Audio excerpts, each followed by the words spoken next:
Hey runners, this is Coach Deepak and Bala, Coach Bala again. So in the first message we spoke mostly about like summer training and some personal stuff, but this is very important second message. We're gonna talk about control. Running is all about control. And first miso, right, Bala, we built the base. Yep. People didn't have the base, like now we build the base. Now we're gonna take control of that run. Yep. And every aspects of it, so I hand it over to you, and I like to go in deeper dimensions of like control in the second mesa. Absolutely. So if you think about it, coach, first miso we were focused on try to get the base right. Absolutely. Which is conversational pace, and Absolutely. that is going to be there always.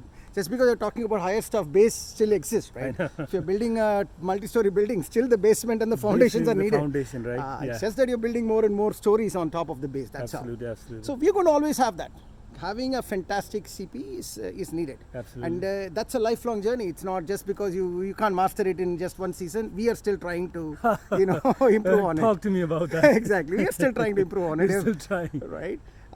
But the next phase of this training, which is, let's call it the second level of focus. Absolutely. As you rightly said, is about control. When we say control, what we are essentially saying is controlled release of energy. Yeah.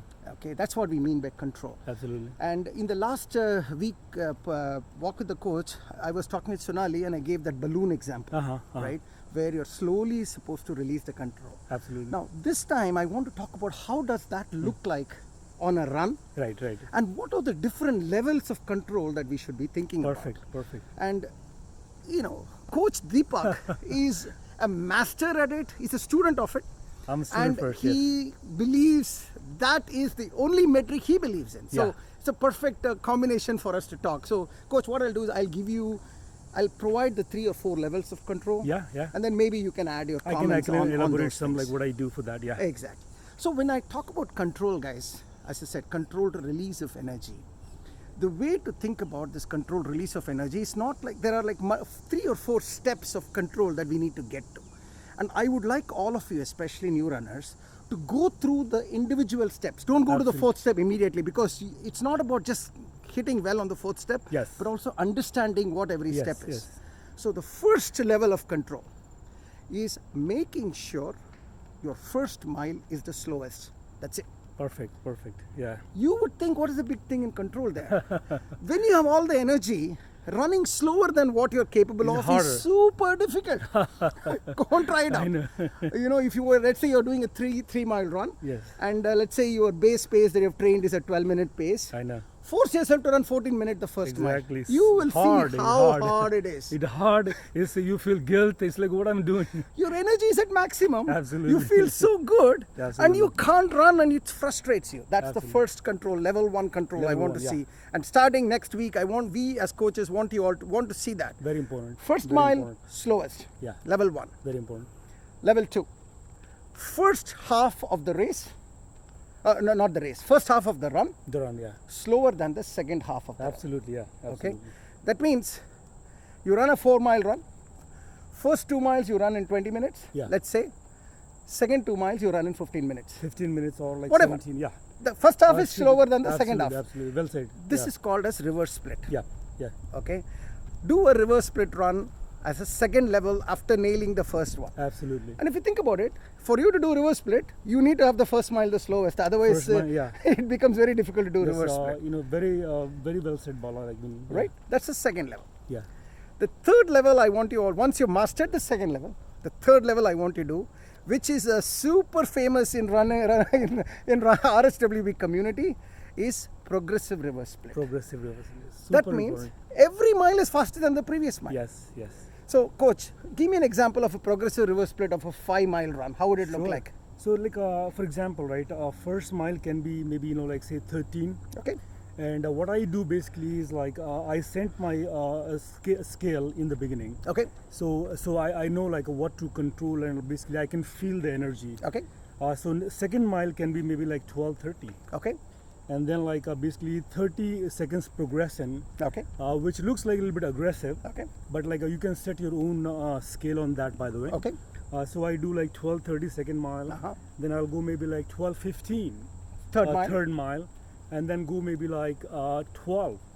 And then basically last mile, I'll feel that, man, like I've already got like 4 miles under my belt. I'll give it all. And then I'll go all out like basically in the last mile. So as you see, if you look at that split. A progressive reverse split. Right. If you see at the splits he gave you, 13, 12, 30, 12, 15, 12, and then maybe 11. Yes. That could be a progressive reverse split. Every mile is faster than the previous one.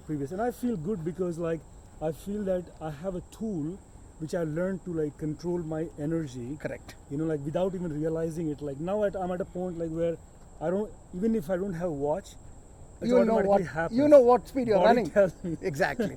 Absolutely right. So the requirement of a progressive reverse split is extreme connect with your body. Yes. You know what your body is capable of at any given point of time. Yes. And you are the master. You control. You are like the chariotsman. Yes. You have those 4 horses who can pull the chariot, but you are controlling the power of the horse so that you know when to go faster and that type of stuff. What an analogy, Bala. Like, like life is, if you think about, right, it's all about control. Whether you drive a Ferrari or you drive a Honda Accord, you have to know your vehicle. You have to know yourself and you have to control. Exactly. Like slowly you will learn that. So idea is that like take it slow, give yourself enough time, like don't feel frustrated that it's not happening. A lot of times runners tell me it's not happening. I just keep telling them, give yourself time and space. Exactly. And things will fall into place. Exactly. And then finally, so level 1, first mile, level 2, reverse split, level 3, progressive reverse split, and level 4 is what I call it as the stacked progressive reverse split. What that is you not only control, you have the ability to control in blocks. Yes. That means the reason it's required, especially for longer and longer runs, is you can't be doing progressive reverse splits from first mile to 26th mile. I mean, whatever time you start, if you do the same progression that Coach Deepak just now said, that means maybe in 26 mile you have to run at 5-minute mile. You can't do that. You know that. We all know that. You just cannot, Right? So you need to know how to do it in stacks. Absolutely. Right? Absolutely. That means the first 3 mile I run in certain pace, certain range. It could be, may not be progressive in that range. Right. Like first 3 miles is at 12 minutes. Right. So anywhere between 12:15 to 12. Second 3 mile is between 11:45 to 12. Third 3 mile is between 11:30 to 11:45. That's a stack. Yeah. So the stack, when you get to the stack control, long runs can be executed in those stacked runs. Very well said, Bala. So let me give an example, right? That was when I was going for my ultra. That was the plan you had given me. That like a first 10 miles, I'm gonna maybe at go at 13 or 13:50, 13:30 also. Yeah.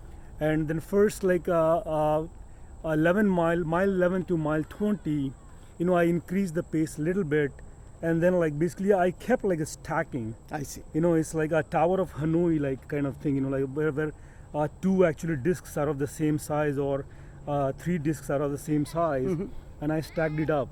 And if you look at I'll share my splits for my ultra, it's pretty much in that in that range ballpark. Why don't you share it? Yeah, why don't you absolutely. share it as a thought of sharing, guys, just for new runners. Yes. All of you should consider following your fellow runners in Strava. Absolutely. And that I will also share our coach profile, or I'll share my profile in Strava. You can get from my profile all the other, because a lot of people are following me as well. Yeah. Not for anything else. First, it builds a great community. Secondly, you can learn from how others are executing. Absolutely. Okay. So many runners I have seen, especially let me name some coaches. They're master of each of these control. Yes, Srivat's. I'm his runs are actually it's like a music. It's like a symphony. It's like a symphony, right? Coach Suja, look at her runs. Sridhar. They execute to perfection the progressive reverse split. Coach Deepak talked about this control not just for running. I was thinking, right, running is a transferable skill in life. Yes. I would say that this control of something that you have in excess, at the time you don't let everything away, so that you can keep it for rainy days. Yes. That same thing can be applied to our expenditures. Everything. You earn $1,000 every month. Yeah. You spend all your $1,000 like most American kids do. Yeah. Then first week you go for all the 5-star restaurants, I and know, then I last know. week you don't have any money to pay for some most important thing. I know. Whereas if you had done the other way around, Absolutely. you know, you control when you control your expenditure Control the initially, so that expenditure, end yeah. of the month you can have a fantastic You time. you can take your family to a nice dinner. Always That we always do, you know, like we have set a goal, just like running itself, right? So this is a skill that we equip you in the running. You can easily transfer to every aspects of your life. Absolutely. You know how you lead your life with your kids and wife, and you know, like it just like a fish perfectly. Absolutely. And that's what attracted me towards the running. It's a lot of That, like, transferable A skills. lot of transferable, and you know, I'm like in mid 40s, and that is what I want to keep doing till I like till 90. You know, like that age, right? So I wanted something which has a longevity. Exactly. So to in be summary, honest with guys, you. in summary, Yeah. we want to start seeing control runs starting tomorrow from everybody. Absolutely. What that means is, folks who have never done this before want to see level 1, which is first mile the slowest. Folks who have done a little bit of this before, I want to see reverse split, which is the first half slower Right. than the second half. Folks who have been doing it for some time, every run needs to be a progressive reverse split. Try your best to be a progressive reverse Yes, split. yes. And then full marathoners out there who I'm sure runs will become longer and longer very Longer, soon. yeah, yeah. Start executing the stacked reverse split. Absolutely. Okay, you do that. That's what coaches will start measuring and providing feedback to you guys going forward. And when you learn control, the feeling that you have, the runner's high you have at the end of a controlled run is very addictive. Once you have a PRS runner's high, you won't feel like doing anything else after that, right? Absolutely. It's gonna be the best miso. Second miso is the building miso that I say. Yeah. It's gonna be awesome. Thank you. Thank guys. you, Bala. Thanks a lot.